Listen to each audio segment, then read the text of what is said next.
Kau kekal sampai selama-lamanya. Di dalam nama Tuhan Yesus Kristus, hamba telah berdoa dan ucap syukur. Berkati juga Tuhan umat-Mu Tuhan dalam luar negeri yang mengikuti video internet, YouTube, Facebook, dimanapun berada. Satukan kami dalam rohmu yang satu yang sama, sampai akhirnya membawa kami masuk dalam pembentukan tubuh Kristus yang sempurna, yaitu pesta nikah anak domba, sebagai pengantin perempuan mempelai anak domba, sasaran akhir dari ibadah pelayanan di atas muka bumi ini. Kami sambut firman-Mu Tuhan, hanya di dalam nama Tuhan Yesus Kristus. Haleluya, amin.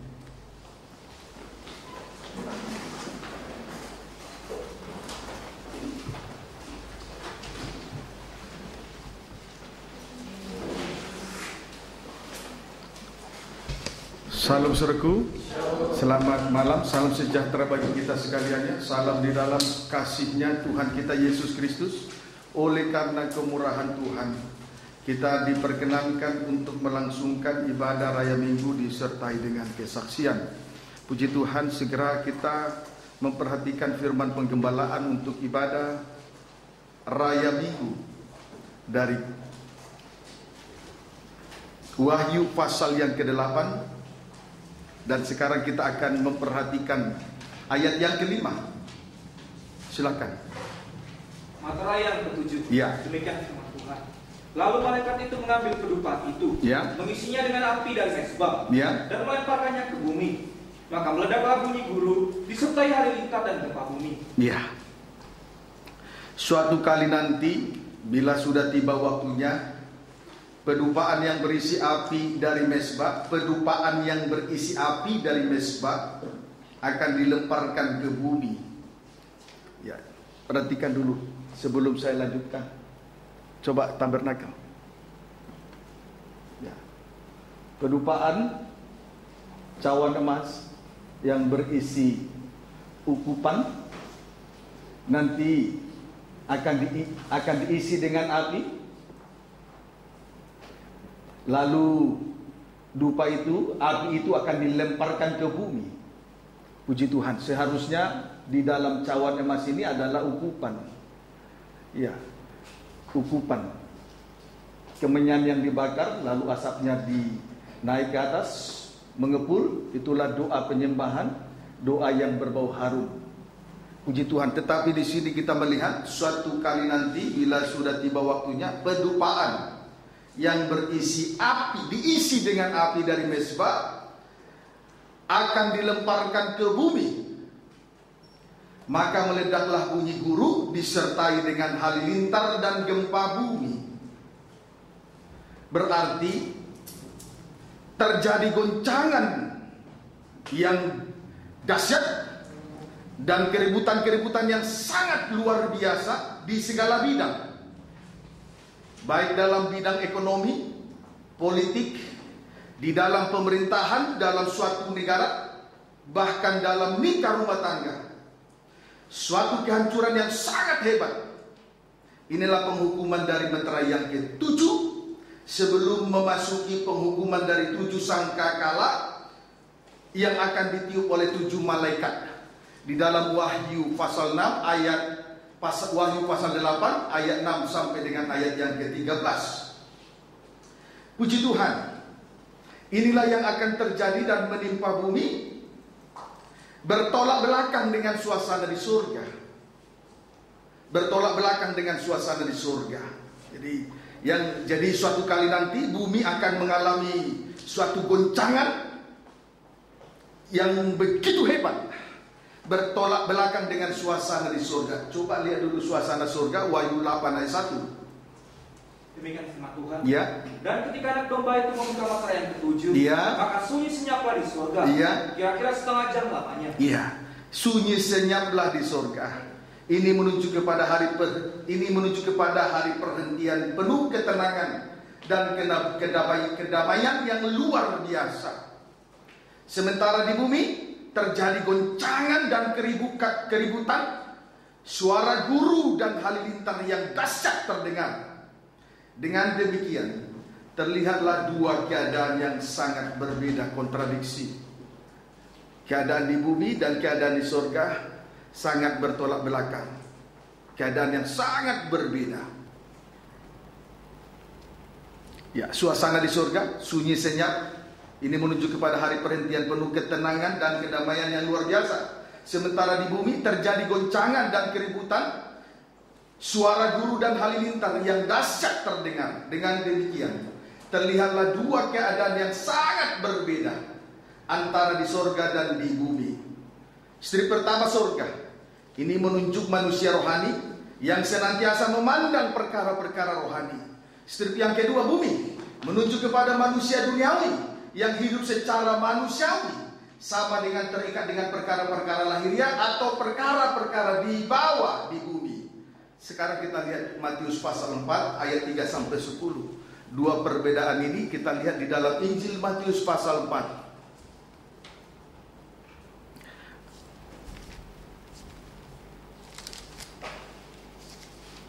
Ayat 3 sampai 10. Pencobaan di padang gurun. Ya. Demikian firman Tuhan. Lalu datanglah si pencoba itu dan berkata kepadanya, jika engkau anak Allah, terus perintahkanlah supaya batu-batu ini menjadi roti. Batu menjadi roti. Terus, tetapi Yesus menjawab, seharusnya batu berubah menjadi anak keturunan Abraham. Ayat 4 terus. Ada tertulis. Manusia hidup bukan dari roti saja. Manusia bukan hidup dari roti saja terus. Dari setiap firman yang keluar. Dari setiap firman yang keluar dari mulut Allah terus. Kemudian iblis membawanya ke kota suci. Ya. Dan menempatkan dia di hubungan baik Allah. Terus. Lalu berkata kepadanya. Ya. Jika engkau anak Allah. Ya. Jatuhkanlah dirimu ke bawah. Jatuhkan dirimu ke bawah. Terus. Sebab ada tertulis. Ya. Mengenai engkau. Terus. Dia akan memerintahkan malaikat-malaikatnya. Ya. Dan mereka akan menantang engkau di atas tangannya, supaya kakimu jangan teratuh kepada batu. Terus.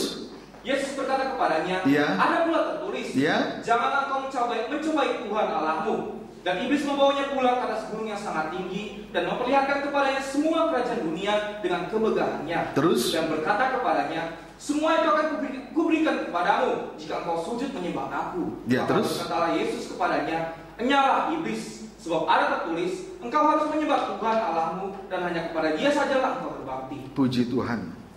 Kita akan melihat antara manusia rohani dalam kurung surga dengan manusia daging dalam kurung di bumi. Yang pertama, titik 2, strip pertama, manusia rohani hidup dari setiap firman yang keluar dari mulut Allah. Itu manusia rohani. Strip yang kedua, manusia duniawi, titik 2, hidup dari roti atau makanan saja. Puji Tuhan. Kemudian yang kedua, manusia rohani, titik 2. Yang kedua, strip pertama manusia rohani, titik 2, hidup di dalam kesucian.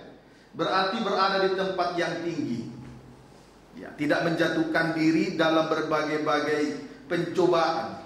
Ya, dia mempertahankan kesucian. Orang yang mempertahankan kesucian tidak akan menjatuhkan diri ke dalam berbagai-bagai pencobaan. Amin, saudaraku. Strip yang kedua, manusia duniawi mengabaikan kesucian sehingga menjatuhkan diri dalam berbagai-bagai pencobaan.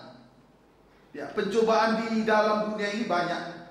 Bisa datang dari pekerjaan, atau karena kedudukan, jabatan yang tinggi, atau karena harta dan kekayaan, atau karena memburu uang.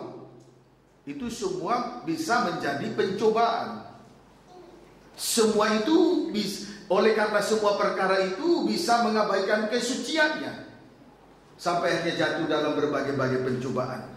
Sebagaimana dalam 1 Timotius 6 ayat 8 sampai 9.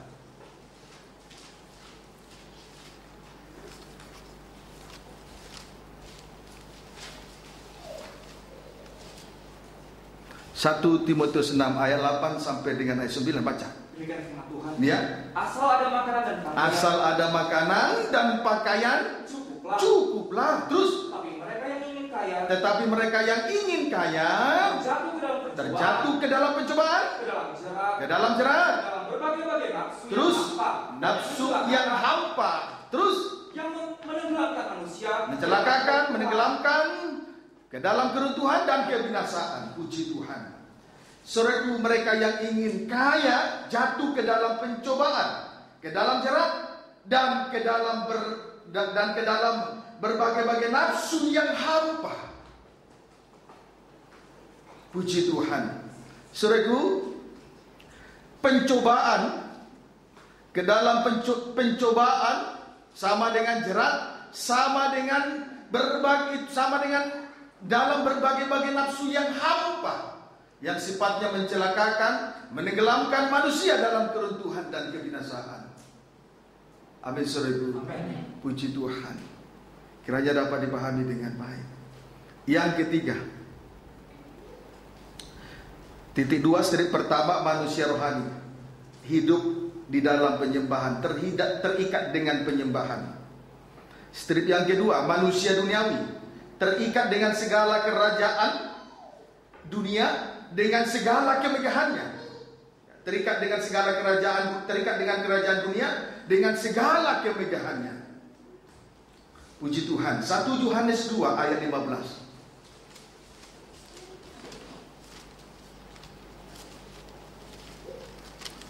1 Yohanes 2 ayat 15 sampai dengan ayat 16. Silakan. Demikian firman Tuhan. Ya. Janganlah kamu mengasihi dunia. Jangan kamu mengasihi dunia, terus. Dan apa yang ada di dalamnya. Iya. Jika orang mengasihi dunia, iya, maka kasih akan Bapa tidak ada di dalam orang itu. Terus. Sebab semua yang ada di dalam dunia, iya, yaitu keinginan daging, keinginan mata, keangkuhan hidup, bukanlah berasal dari Bapa, iya, melainkan dari dunia. Puji Tuhan. Saudaraku, mengasihi dunia dengan apa yang ada di dalamnya, maka kasih akan Bapa tidak ada di dalamnya, di dalam orang itu. Sebab semua yang ada di dalam dunia, yaitu keinginan daging, keinginan mata, dan keangkuhan hidup.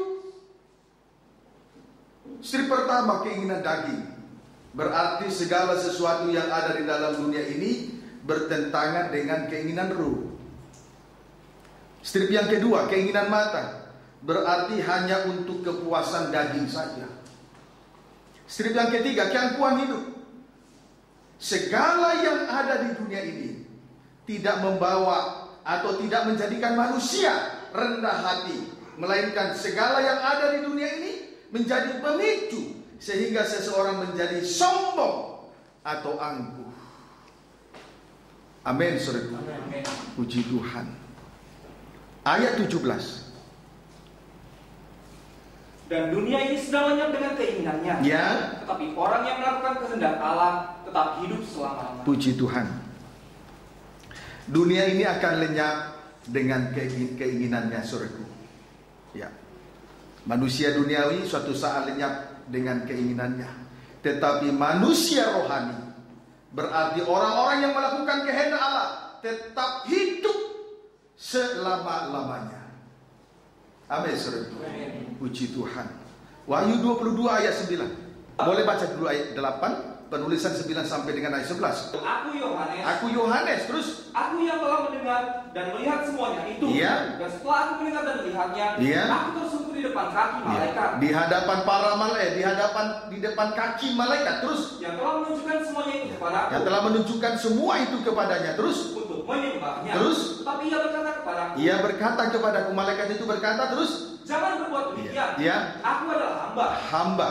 Terus sama seperti engkau. Malaikat itu hamba. Rasul Yohanes, para rasul hamba. Terus dan saudara-saudaramu, iya, para rasul, para nabi adalah hamba. Semua yang menuruti segala perkataan kitab ini, sembahlah Allah. Sembahlah Allah. Puji Tuhan. Malaikat-malaikat, para rasul, para nabi sama dengan manusia rohani yang menuruti firman Allah dan yang menyembah Allah yang hidup. Itu makhluk surgawi. Manusia rohani itu berarti manusia surgawi, sama dengan manusia rohani. Antara lain para malaikat, para rasul, para nabi. Mereka itu hidup menuruti firman Allah dan yang menyembah Allah yang hidup. Itu manusia rohani, berarti di surga. Paham, saudaraku? Kemudian ayat yang ke-10 sampai 11. Lalu ia berkata kepadaku, iya, jangan memateraikan perkataan-perkataan nubuat dari kitab ini, iya, sebab waktunya sudah dekat. Kita butuh pembukaan rahasia firman di hari-hari terakhir ini, menjelang kedatangan Tuhan sudah tidak lama lagi. Waktunya sudah dekat. Terus barang siapa yang berbuat jahat, biarlah ia terus berbuat jahat. Biarlah ia terus berbuat jahat. Barang siapa yang cemar, biarlah ia terus cemar. Terus dan barang siapa yang benar, biarlah ia terus berbuat kebenaran. Terus barang siapa yang kudus, biarlah ia terus menguduskan. Puji Tuhan. untuk tetap menjadi manusia rohani. Titik 2 strip pertama, barang siapa yang benar, biarlah ia terus berbuat kebenaran. Strip yang kedua, barang siapa yang kudus, biarlah ia terus menguduskan dirinya. Sedangkan manusia duniawi bersifat daging. Titik 2 strip pertama, yang jahat terus berbuat jahat. Strip yang kedua, yang cemar terus mencemarkan dirinya.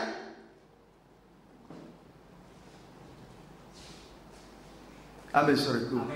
Puji Tuhan. Itu loh, saudaraku. Itu.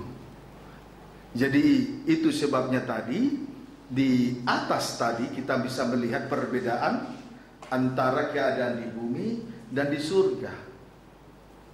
Paham, saudaraku? Dapat dimengerti maksud saya? Jadi disinilah kita bisa melihat perbedaan antara suasana di surga dan suasana di bumi. Tadi di bumi penuh dengan terjadinya suatu guncangan yang hebat, sebab terjadi lemparan api dari cawan itu ke bumi, sehingga terjadi goncangan hebat di segala bidang. Mulai dari bidang ekonomi, politik, pemerintahan dalam suatu negara, sampai nanti guncangan dalam nikah-nikah rumah tangga. Ada terdengar suara halilintar dan guru yang dahsyat suatu kali nanti. Puji Tuhan, kiranya dapat dipahami dengan baik. Dan kita sudah melihat ternyata keadaan suasana di bumi betul-betul yang jahat terus berbuat jahat, yang cemar terus mencemarkan dirinya. Beda dengan makhluk surga, makhluk roh. Para malaikat, para rasul, para nabi, mereka menuruti firman dan yang menyembah Allah yang hidup. Mereka akan berada pada hari perhentian yang kekal suatu kali kelak nanti, penuh dengan ketenangan dan kedamaian yang tidak bisa dilukiskan dengan kata-kata. Puji Tuhan. Ayat 12. Sesungguhnya aku datang segera, dan aku membawa upahku untuk membalaskan kepada setiap orang untuk perbuatannya. Namun pada saat Tuhan datang, Ia akan membalaskan kepada setiap orang menurut perbuatannya. Puji Tuhan. Haleluya. Ini kiranya diperhatikan dengan sungguh-sungguh. Kondisi rohani kita seperti apa di hari-hari terakhir ini? Apa terikat dengan perkara di bawah di bumi? Atau memang sudah sama seperti makhluk roh, hidup rohani yang semakin meningkat, bukan semakin mencemarkan diri? Saya berharap untuk semua sidang jemaat teramat lebih, pelayan-pelayan Tuhan hari demi hari harus semakin yang suci semakin suci, yang benar semakin benar. Itu harapan saya sebagai gembala sidang Bapak Rohani dari sidang jemaat. Supaya suatu kali nanti kita berada pada hari perhentian yang kekal, penuh dengan ketenangan dan kedamaian yang tidak bisa digambarkan dengan ketenangan di bumi ini. Kiranya dapat dipahami dengan baik. Amin, saudaraku. Takutlah kepada Tuhan, kepada firman malam ini. Tidak usah takut kepada manusia. Jalan keluarnya.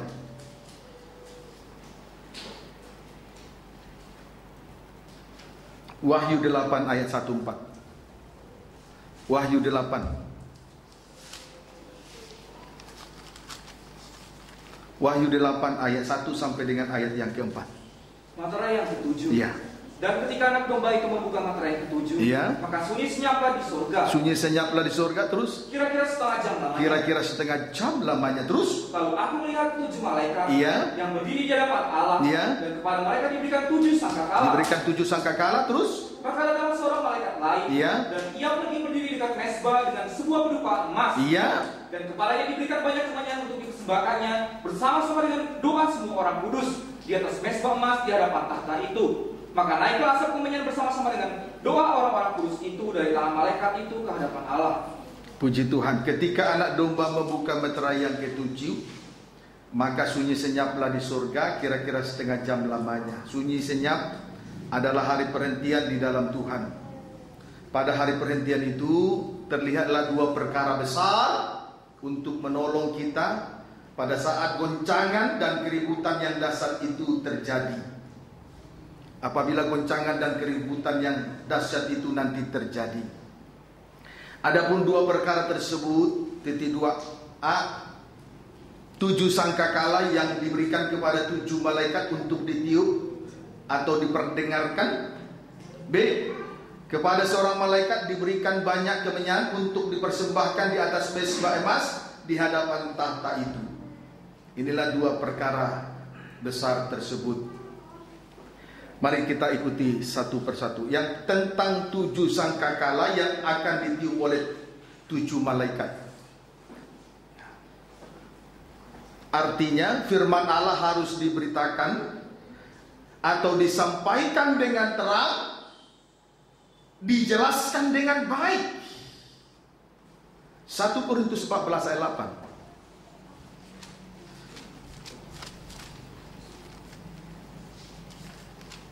1 Korintus 14 ayat 8, baca.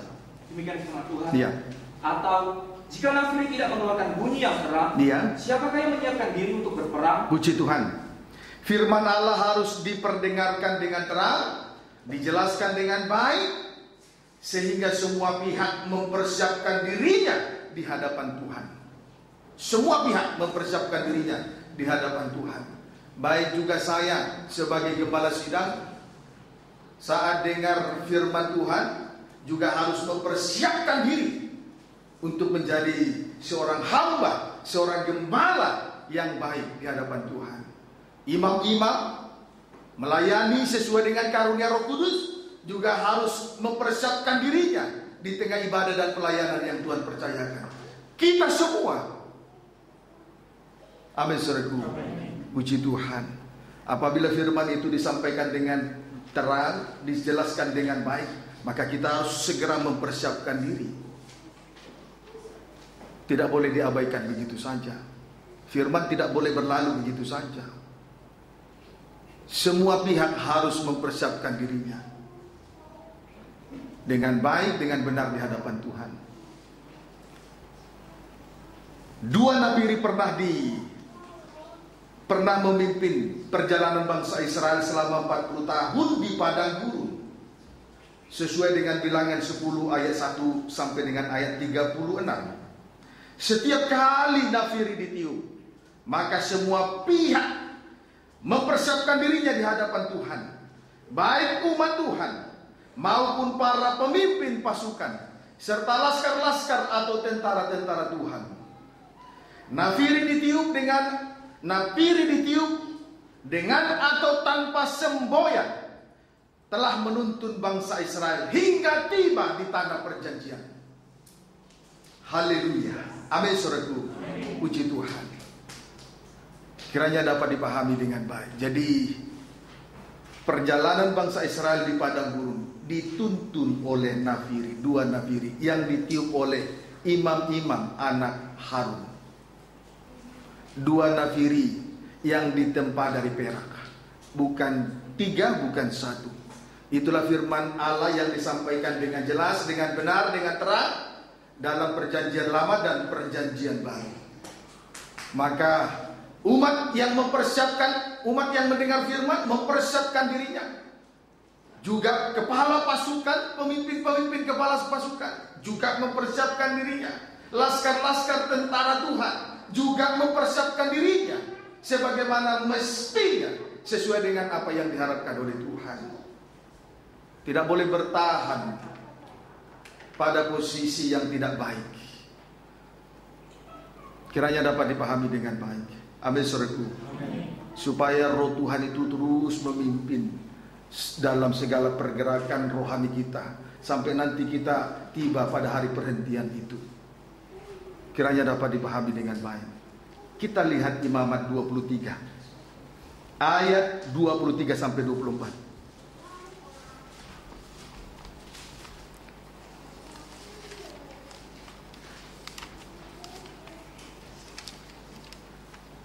Imamat 23 ayat 23 sampai 24. Baca. Demikian firman Tuhan. Ya. Tuhan berfirman kepada Musa. Terus katakan kepada bangsa Israel terus begini, Iya. Dalam bulan yang ke-7, iya, pada tanggal 1 bulan itu. Bulan ke-7, tanggal 1 bulan itu terus. Kamu harus mengadakan hari perhentian penuh. Harus mengadakan hari perhentian penuh terus. Yang diperingati dengan meniup sunai. Yang diperingati dengan meniup sangkakala terus. Yang di hari pertemuan kudus. Puji Tuhan. Haleluya. Pada hari perhentian penuh harus ditandai atau harus diperingati dengan meniup serunai. Artinya firman Allah harus disampaikan pada hari perhentian penuh.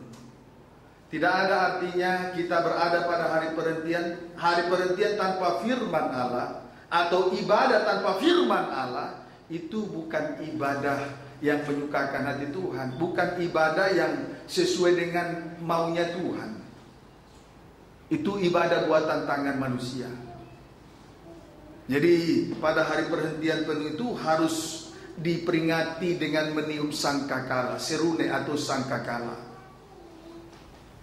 Puji Tuhan. Amin, saudaraku. Kiranya dapat dipahami dengan baik. Saudaraku, kita ini ada pada hari perhentian, ada di dalam tahta kerajaan surga. Harus ditandai dengan firman, harus ditandai dengan pemberitaan firman Tuhan, supaya kita semua segera mempersiapkan diri sebagaimana mestinya di hadapan Tuhan. Umat Tuhan setelah dengar firman, dia mempersiapkan dirinya sebagaimana mestinya di hadapan Tuhan. Sebagai kepala pasukan atau para pemimpin atau pelayan-pelayan Tuhan, setelah dengar firman mempersiapkan dirinya sebagaimana mestinya di hadapan Tuhan. Juga laskar-laskar atau tentara-tentara setelah mendengarkan firman Tuhan segera mempersiapkan dirinya sebagaimana mestinya di hadapan Tuhan. Kalau umat Tuhan mendengarkan suara nafiri, maka dia akan diarahkan kepada panggilan itu, berarti menghargai korban Kristus. Kalau kepala pasukan atau para pemimpin mendengarkan firman Tuhan, maka dia harus peka di tengah ibadah dan pelayanannya di hadapan Tuhan. Harus peka. Seorang pemimpin, seorang pelayan atau seorang imam harus peka untuk melakukan suatu pekerjaan sesuai dengan apa maunya Tuhan. Tidak perlu diperintah-perintah. Juga laskar-laskar atau tentara-tentara Tuhan harus yakin dengan firman. Di dalam peperangan ada kemenangan.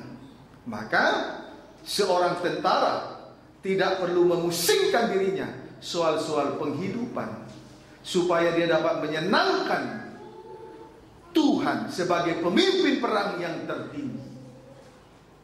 Kiranya dapat dipahami dengan baik. Amin, saudaraku. Haleluya. Jadi umat Tuhan diarahkan untuk menghargai korban Kristus. Pemimpin harus peka dalam mengerjakan pekerjaannya. Tidak perlu diatur-atur. Amin, saudaraku. Tentara Tuhan juga tidak boleh memusingkan dirinya dengan soal penghidupan untuk menyenangkan hati Tuhan sebagai pemimpin perang tertinggi. Saya berharap setelah dengar firman, dari detik ini sampai seterusnya, segera mempersiapkan dirinya sebagaimana mestinya sesuai dengan maunya Tuhan. Jangan bertahan di situ. Jangan bertahan sesuai dengan keinginan sendiri, supaya hati Tuhan senang. Perhatikanlah cara kamu mendengar firman. Injil Lukas 8 ayat 18a. Puji Tuhan. Kesimpulannya, sangkakala ditiup setiap tahun Yubel. Kesimpulannya, sangkakala juga ditiup setiap tahun Yubel, tahun pembebasan. Jadi peniupan sangkakala ini kaitannya dengan tahun Yubel, ya. Amin, saudaraku. Tahun Yubel, tahun pembebasan. Jadi kesimpulannya, sangkakala ditiup berkaitan dengan tahun Yubel, tahun pembebasan. Yohanes, Injil Yohanes 5.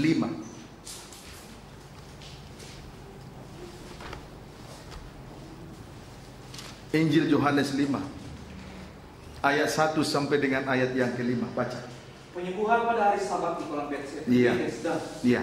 Sesudah itu ada hari raya orang Yahudi. Ada hari raya orang Yahudi terus. Dan Yesus berangkat ke Yerusalem. Iya.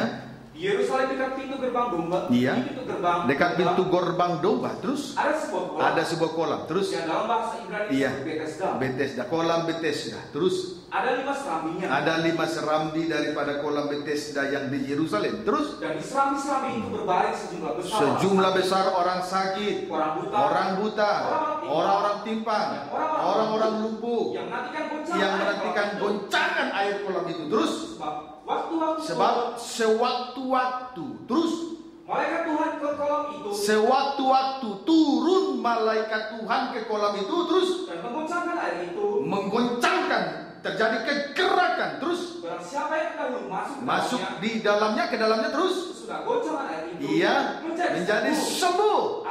Apapun juga penyakitnya. Ayat 5. Di situ ada seorang yang sudah 38 tahun lamanya sakit. Puji Tuhan. Saudaraku,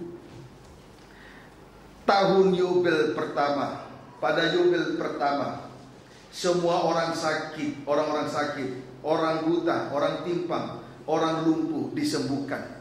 Pada saat mereka masuk ke kolam Bethesda, terkhusus ketika kolam Bethesda itu, kolam air yang di kolam Bethesda itu diguncang oleh malaikat yang turun. Puji Tuhan. Tetapi goncangan itu sewaktu-waktu, tidak selamanya. Ini Yobel pertama, tahun pembebasan. Amin, saudaraku.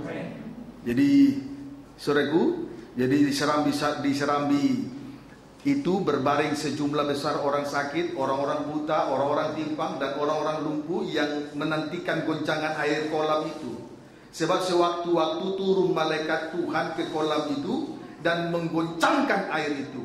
Barang siapa yang terdahulu masuk ke dalamnya, sesudah goncangan air itu menjadi sembuh, apapun juga penyakitnya. Haleluya. Ini Yobel yang pertama. Terjadi kegerakan, orang timpang, orang buta, orang lumpuh, orang-orang sakit apapun disembuhkan. Haleluya. Tetapi sekali waktu, sewaktu-waktu, tidak selamanya. Tidak selamanya. Puji Tuhan. Oleh sebab itu, di sini kita melihat kembali ayat 5 sampai dengan ayat yang ke-7. Di situ ada seorang yang sudah 38 tahun lamanya sakit. Terus ketika Yesus melihat orang itu berbaring di situ, dan karena ia tahu bahwa ia telah lama dalam keadaan itu, berkatalah ia kepadanya, maukah engkau sembuh? Jawab orang sakit itu kepadanya, Tuhan. Boleh ayat 6 saja. Jadi tetapi tidak semua mengalami kesembuhannya. Kita sekarang hidup di dalam Yobel terakhir. Kita sekarang berada hidup di dalam Yobel terakhir. Tuhan mencari, di sini kita melihat Tuhan mencari orang yang paling menderita dan yang belum terjangkau di antara orang-orang sakit di serambi kolam Bethesda tersebut. Kemudian Yesus datang melawat dan berkata, maukah engkau sembuh? Ini lawatan Tuhan. Haleluya. Saya mau ulangi katakan, tadi kesembuhan itu tidak semua mengalami kesembuhan. Kita sekarang hidup di dalam Yobel terakhir. Tuhan mencari orang yang paling menderita dan yang belum terjangkau di antara orang sakit di serambi kolam Bethesda. Lalu Yesus datang melawat dan berkata, maukah engkau sembuh? Lalu ayat 7 baca. Jawab orang sakit itu kepadanya, Tuhan, tidak ada orang yang menurunkan aku ke dalam kolam itu. Tidak ada. Terus apabila airnya mulai goncang, dan sementara aku menuju kolam itu, orang lain sudah turun mendahului aku. Jadi dalam dari pengakuan ini ternyata tidak semua orang, saudaraku, terjangkau dan tertolong dalam kegerakan Yobel pertama. Amin, saudaraku. Tidak semua orang tertolong, terjangkau. Puji Tuhan. Kiranya dapat dipahami dengan baik. Maka ayat 8 sampai ayat ke-9. Kata Yesus kepadanya, terus bangunlah, angkatlah tilammu, berjalanlah. Terus dan pada saat itu juga sembuhlah orang itu. Kalau ia mengangkat tilamnya dan berjalan, tetapi Di sini kita melihat kesembuhan terjadi lewat kegerakan pembukaan rahasia firman. Amin, saudaraku. Lewat kegerakan pembukaan rahasia firman. Puji Tuhan, kita kegerakan pembukaan rahasia firman itu bisa terjadi dalam setiap kita. Dalam setiap kita tekun 3 macam ibadah pokok. Baik dalam ibadah pendalaman Alkitab disertai dengan perjamuan suci, baik dalam ibadah hari Minggu disertai dengan kesaksian, baik lewat ibadah doa penyembahan, termasuk lewat persekutuan ataupun KKR. Kegerakan lewat pembuka rahasia firman bisa menjangkau yang tidak terjangkau. Di Yobel yang terakhir ini kita butuh pembukaan firman. Banyak gereja di hari-hari ini membutuhkan kegerakan dari malaikat, tapi kan itu sifatnya sewaktu-waktu dan tidak maksimal untuk menjangkau jiwa-jiwa. Tapi di sini kita lihat tadi lewat pembacaan di Yobel terakhir kita mendengarkan suara sangkakala ditiupkan menjangkau yang tidak terjangkau. Yesus menghampiri, maukah engkau sembuh? Ayat 7 dia menceritakan ketika air itu digoncang, dia menuju air, tapi orang sudah mendahului dia. Jadi tidak sempat. Di Yobel terakhir ini Tuhan meniupkan sangkakala, menghampiri kehidupan yang paling menderita, yang tidak terjangkau, lewat pembukaan rahasia firman Tuhan. Amin, saudaraku. Kiranya dapat dipahami dengan baik. Ini Yobel terakhir, tahun pembebasan yang terakhir bagi kita. Sebab mengingat kedatangan Tuhan sudah tidak lama lagi. Kita butuh pembukaan rahasia firman. Maka dalam setiap kebaktian, ketekunan terkhusus dalam 3 macam ibadah pokok dalam kandang penggembalaan ini, di situ terjadi kegerakan. Amin, saudaraku. Untuk menyembuhkan, menyehatkan hidup rohani kita yang sakit, lumpuh, yang buta, yang timpang dan lain sebagainya. Puji Tuhan. Di sini kita melihat Yesus menjangkau yang paling menderita, yaitu orang lumpuh. Ketika terjadi goncangan hebat oleh malaikat Tuhan yang turun dari Tuhan itu, malaikat Tuhan turun, dia tidak dapat tertolong karena dia lumpuh. Lumpuh rohani ini membuat kita stuck, tidak maju rohani. Banyak hal yang membuat lumpuh rohani. Entah itu kejahatan, kenajisan, entah itu terikat dengan perkara lahiriah di bawah ini dan lain sebagainya. Ini kehidupan yang paling menderita. Ini harus disehatkan. Tetapi di sini kita melihat Yesus menjangkau yang paling menderita ini. Yesus meniupkan sangkakala lewat pembuka rahasia firman. Yobel yang terakhir ini kita butuh pembukaan rahasia firman untuk menyehatkan rohani kita. Amin, saudaraku. Puji Tuhan. Di sini orang lumpuh mengalami kelumpuhan itu selama 38 tahun. Selama 80 tahun. Tahun Yobel berarti 50 tahun. 50 dikali 38, 1900. Lahirnya gereja Tuhan. Tetapi di 50 tahun pertama terjadi kemerosotan gereja hujan awal. Sebab Romawi menjajah Israel. Tetapi setelah 50 yang kedua, Yobel yang kedua, di situ kebangkitan gereja Tuhan. Kita butuh kegerakan Yobel yang kedua ini. Amin, saudaraku. Untuk menjangkau yang tidak terjangkau, yang paling menderita, rohani yang lumpuh. Banyak hal yang menyebabkan rohani ini lumpuh. Tuhan jangkau itu dari kegerakan lewat pembuka rahasia firman. Tadi kita sudah melihat goncangan air Bethesda itu tidak maksimal menjangkau yang paling menderita. Puji Tuhan, kiranya dapat dipahami dengan baik. Ayat yang ke-10. Karena itu orang-orang Yahudi berkata kepada orang yang baru sembuh itu, hari ini hari Sabat, dan tidak boleh engkau mengikuti lamu. Kesembuhan itu terjadi justru pada hari Sabat, hari perhentian. Amin, saudaraku. Kita lebih membutuhkan hari perhentian rohani, bukan Sabat secara jasmani, supaya tidak terikat dengan perkara lahiriah. Puji Tuhan. Ayat 17. Tetapi ia berkata kepada mereka, Bapakku bekerja. Boleh baca ayat 16? Dan karena itu orang-orang Yahudi, karena hari Sabat, orang-orang Yahudi terus berusaha menganiaya Yesus. Karena ia melakukan hal-hal itu pada hari Sabat. Ayat 17. Tetapi ia berkata kepada mereka, terus, Bapakku bekerja sampai sekarang. Maka aku bekerja juga. Tuhan bekerja sampai hari ini. Yesus bekerja sampai hari ini.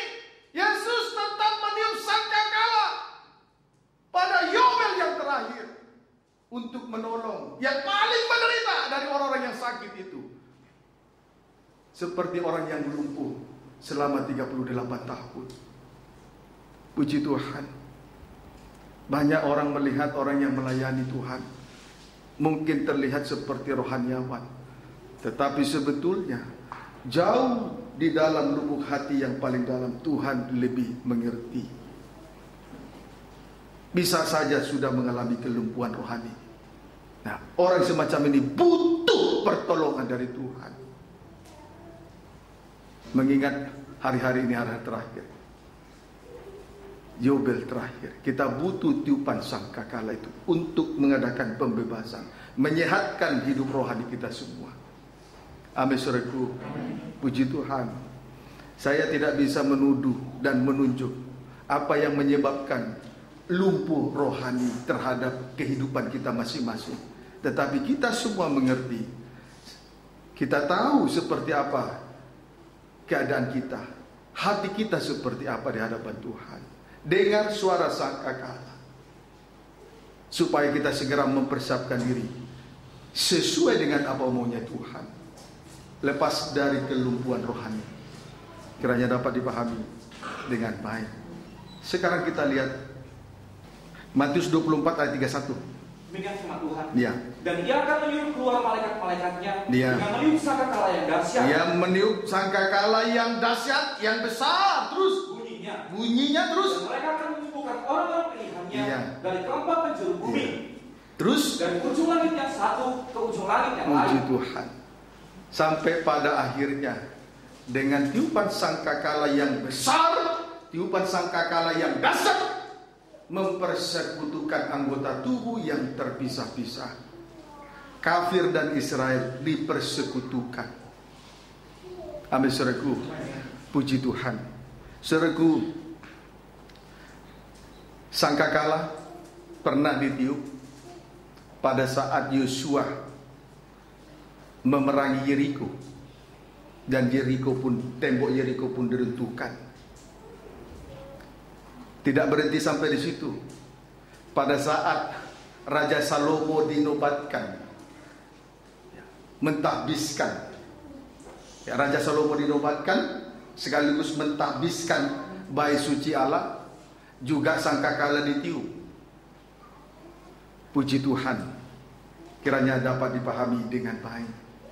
Saudaraku, banyak momen-momen sangkakala ditiup. Tadi pada saat tahun Yobel, pada saat hari perhentian penuh, kemudian pada saat Yeriko dilumpuhkan, tembok Yeriko dirobohkan oleh tiupan sangkakala.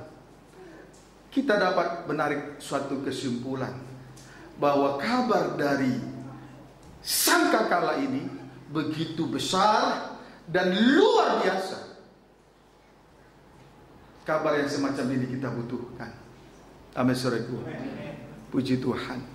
Kabar ini sangat menggembirakan hati kita semua, untuk membebaskan kita di hari-hari terakhir ini. Puji Tuhan. Haleluya. Itu perkara yang pertama, supaya kita tidak mengalami kegoncangan yang hebat, yang dahsyat nanti. Yang kedua, tentang perkara yang kedua, tentang kemenyan yang harus dipersembahkan oleh satu malaikat di atas mezbah emas. Kita kembali membaca Wahyu 8 ayat 3.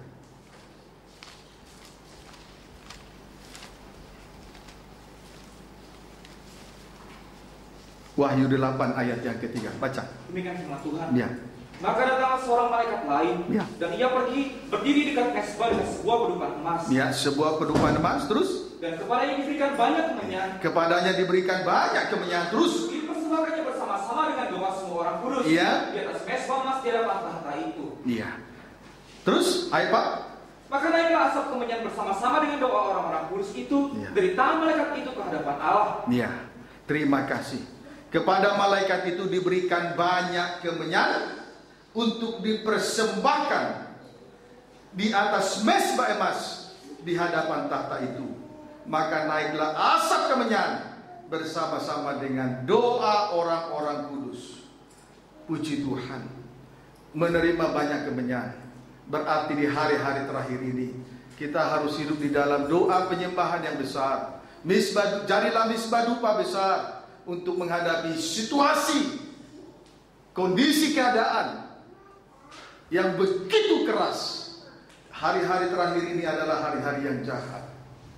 Untuk mampu menghadapi situasi yang begitu jahat ini, maka terimalah kemenyan yang banyak, lalu persembahkanlah itu di atas mezbah dupa emas sebagai doa penyembahan yang besar di hadapan Tuhan, untuk menghadapi situasi yang sudah tidak lagi, situasi di hari-hari terakhir ini sudah tidak lagi menentu. Keadaan dunia sudah tidak menentu. Goncangan-goncangan terjadi di mana-mana. Ekonomi digoncang, politik digoncang, pemerintahan dalam suatu negara, suatu kerajaan digoncang, nikah-nikah semua digoncang. Untuk menghadapi suasana seperti ini, kita harus hidup di dalam doa penyembahan yang besar, mezbah dupa yang besar. Menerima banyak kemenyan, menghasilkan asap dupa kemenyan yang banyak dan besar. Sehingga dengan demikian kita mampu menghadapi antara lain ular naga merah padam. Puji Tuhan. Yang kedua, mampu menghadapi, melewati antikris. Yang ketiga, mampu menghadapi dunia dengan segala pengaruh dan arusnya yang begitu deras sekali. Amin, saudaraku. Hiduplah dalam doa penyembahan yang besar. Hidup di dalam doa penyembahan yang besar berarti ditandai dengan segala pengorbanan yang besar. Sebagaimana Imam Besar Harun, Tuhan perintahkan untuk masuk ke dalam ruangan Maha Suci 1 tahun 1 kali dengan membawa 2 bokor. Yang bokor pertama berisi ukupan kemenyan sebagai dupa yang berbau harum. Bokor yang kedua berisi dengan darah. Itulah pengorbanan yang besar di hadapan Tuhan. Haleluya. Kiranya dapat dipahami dengan baik. Amin, saudaraku. Saudaraku, untuk hidup, untuk nanti kita berada masuk di dalam kerajaan surga, saudaraku, memang mau tidak mau harus hidup di dalam doa penyembahan yang besar. Saudara, kita bisa lihat dalam Wahyu pasal 11. Wahyu pasal yang ke-11 ayat 1. 2 saksi Allah. Ya. Kemudian diberikanlah kepada sebatang bulu, ya, seperti tongkat pengukur rupanya, ya, dengan kata-kata yang berikut. Ya. Bangunlah, ukurlah bait suci Allah, kesucian dan mezbah, dan mereka yang beribadah di dalamnya. Lihat yang masuk dalam ukuran Tuhan, titik 2. 1 atau strip pertama, bait suci Allah. Ya, hidup di dalam kesucian. Ya, kalau dikaitkan dengan ruangan suci, kalau dikaitkan dengan pengajaran tabernakel, dia terkena kepada ruangan suci. Ini mezbah, inilah ruangan suci. Bait suci Allah. Semuanya dilapisi dengan emas murni. Ya. Baik papan-papan jenangnya, baik tiang pada pintu kemah, tiang pada pintu tirai, baik pada 3 alat yang ada dalam ruangan suci, meja roti yang terbuat dari kayu penaga namun telah dilapisi dengan emas murni, sedangkan pelita emas terbuat dari emas murni, emas tempaan. Kemudian misbah dupa emas terbuat dari kayu penaga namun telah dilapisi dengan emas. Jadi hidup dalam kesucian itu juga merupakan kemurnian ilahi, kesucian dan kemurnian ilahi. Kemudian strip yang kedua yang masuk dalam ukuran adalah mesbah. Mesbah, pengorbanan dari segala anak-anak Tuhan. Ketika Yesus dikorbankan, itulah bukti kasih dari Allah kepada kita semua. Kita juga dalam pengikutan kita di hadapan Tuhan dibutuhkan pengorbanan sebagai bukti bahwa kita mengasihi Tuhan dengan segenap hati, segenap jiwa, akal, budi, dan dengan segenap kekuatan kita, lebih dari yang lain. Puji Tuhan. Kemudian yang masuk dalam ukuran yang ketiga adalah mereka yang beribadah di dalamnya. Mereka yang beribadah di dalamnya, hidup di dalam doa penyembahan. Hidup di dalam doa penyembahan. Ini yang masuk dalam ukuran. Sementara bait suci yang di sebelah luar, itulah halaman, telah diserahkan kepada antikris untuk dianiaya, diinjak-injak selama 3,5 tahun atau 42 bulan lamanya. Itu sebabnya kalau kita kembali memperhatikan tabernakel, mesbah dupa ini lebih dekat dengan tirai. Lebih dekat dengan tirai. Di dalam kitab Keluaran bahwa dupa itu digiling dengan halus, rempah-rempah itu digiling dengan halus. Maka daging ini juga harus digiling sampai hancur. Tidak ada lagi bentuknya, sehingga otomatis tidak ada lagi keinginannya. Inilah pembuka jalan untuk berada di tata Allah, tabut perjanjian, hari perhentian yang abadi. Puji Tuhan, kiranya dapat dipahami dengan baik. Saudaraku, hati-hati, hari-hari ini betul-betul adalah hari-hari terakhir. Fenomena bulan menjadi darah sudah terjadi beberapa minggu lalu. Berarti kedudukan gereja sudah berada di Wahyu pasal 6 ayat 12 sampai 17. Kedatangan Tuhan sudah tidak lama lagi. Beberapa hari yang lalu juga si Grace bercerita bahwa dia mimpi bahwa bulan sudah menjadi darah. Bukan suatu kebetulan mimpi yang terjadi, tetapi Tuhan ingin memberitahukan bahwa keadaan dunia ini betul-betul berada di detik-detik terakhir kedatangan Tuhan, dan perjalanan rohani kita persis pada mil-mil yang terakhir. Puji Tuhan. Terimalah kemenyan yang banyak supaya menjadi misbah dupa besar.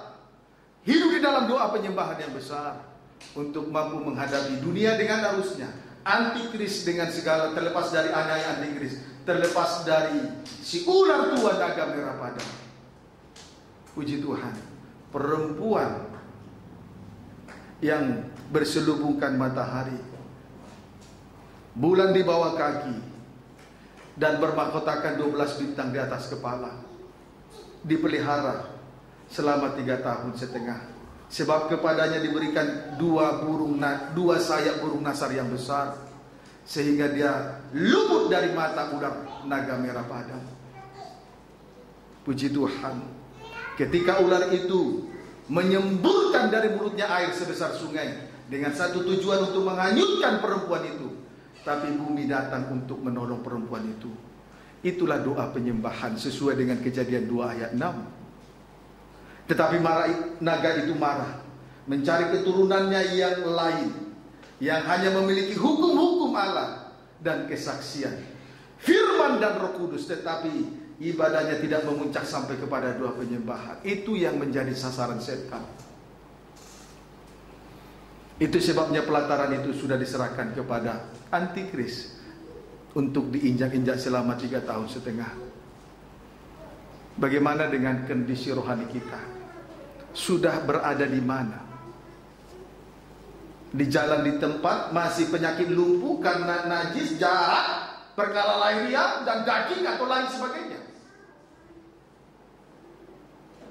Banyak di antara kita terlihat rohaniawan karena sudah melayani, tapi sebetulnya jauh di dalam lubuk hati yang dalam, Tuhan koreksi, ternyata masih mengalami sakit rohani yang paling hebat, kelumpuhan, seperti penyakit lumpuh yang 38 tahun itu. Tuhan menjangkau dia.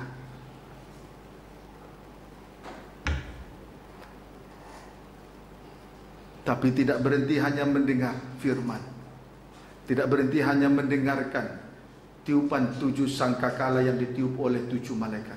Harus juga mempraktekkannya, hidup di dalam doa penyembahan besar.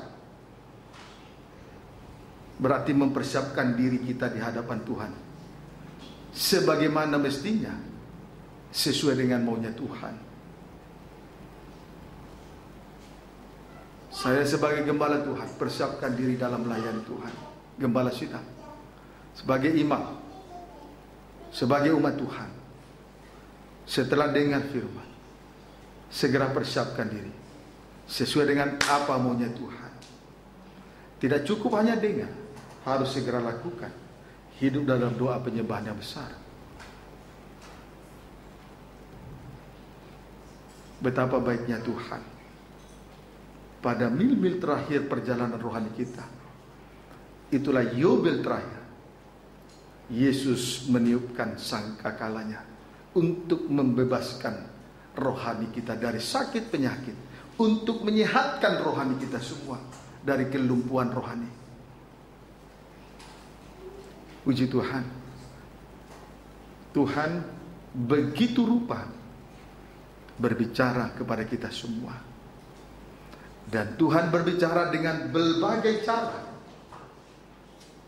untuk menjangkau yang tak terjangkau.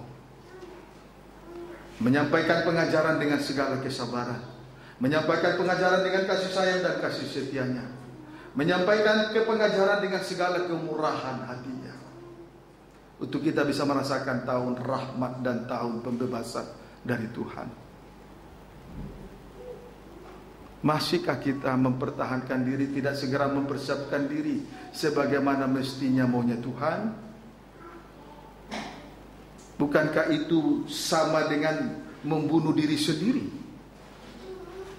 Tuhan telah memberi kesempatan bagi kita untuk mengusahakan dan memeliharakan ibadah ini.